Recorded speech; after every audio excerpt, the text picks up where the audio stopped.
Welcome back to Inside City Hall. President Biden today directed the Pentagon to begin looking at making COVID vaccinations mandatory for members of the military. Until this month, the fight against the pandemic at the Department of Defense was led by a former New York Congressman, Max Rose.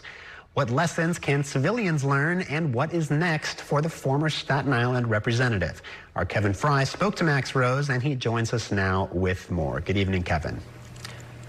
Yeah, good evening, Bobby. I mean, dealing with the coronavirus within the military, obviously no small undertaking, and so Max Rose was really at the center of this as an advisor to the Secretary of Defense on COVID-related matters. He, just as you just mentioned, stepped down from that position a few weeks ago, and so I had a chance to speak to him about his experiences and what comes next. Lessons from the front lines of the COVID fight. It's certainly not the time to spike the football. Max Rose just wrapped up a 6-month stint as pandemic advisor at the Pentagon, a role he took on after failing to win a second term representing Staten Island on Capitol Hill. Dealing with COVID-19 has been no small undertaking for the military.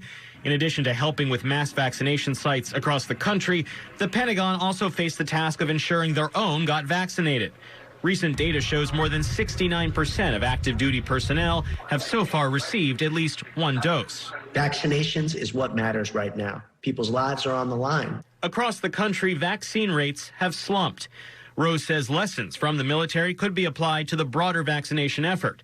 He says educating skeptical Americans about the vaccine is not enough. We need to also provide every possible encouragement possible. And that could involve private corporations offering extra vacation days. That could involve local governments experimenting, or the nonprofit sector experimenting with paying people. After leaving his Pentagon post, Rose tweeted cryptically about his, quote, next chapter. Representative Sean Patrick Maloney heads the House Democrats' campaign arm. I think he's got a great contribution to make, and I sure hope he runs again, because it would be a better country and a better Congress if Max Rose came back and served with us.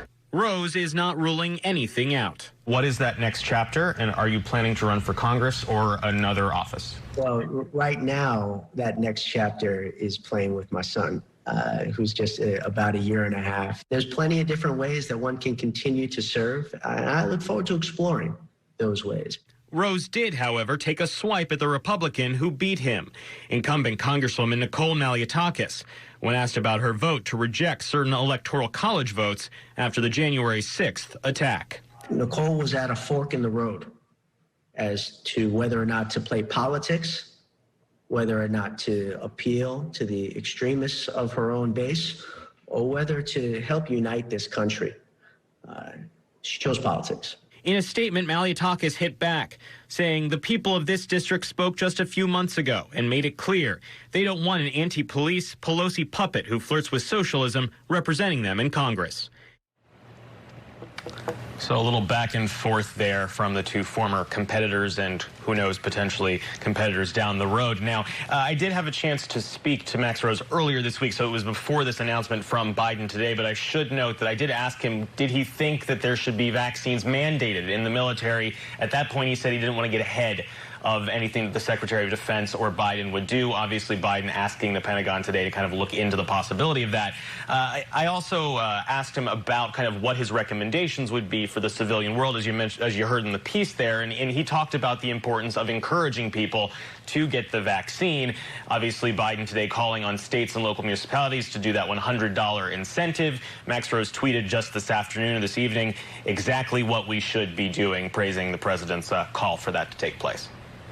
And Kevin, Max Rose, we may remember, also sort of flirted with a run for mayor a while back before he ended up taking this job at the Department of Defense. So I have a feeling he is not done with politics. Also, this stint only lasted, about 6 months? So that was interesting timing now that he's back in civilian life, just in time to potentially sort of start ramping up for this next cycle of congressional elections.